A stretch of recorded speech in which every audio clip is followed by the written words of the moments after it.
เปิดตำราทำกับข้าวต้องมากมายกลัวแต่เธอจะมาสายนัดเธอไว้ตั้งแต่เช้า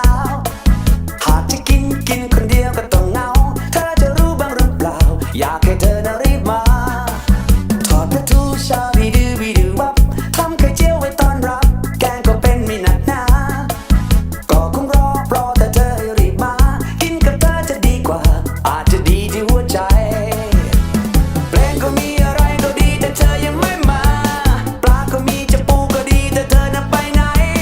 เพลงก็ดังจะฟังกี่ทีก็จำจนขึ้นใจแล้วเธอไปไหนไปกับใครที่ตอนนี้ยังไม่มาอยากจะชวน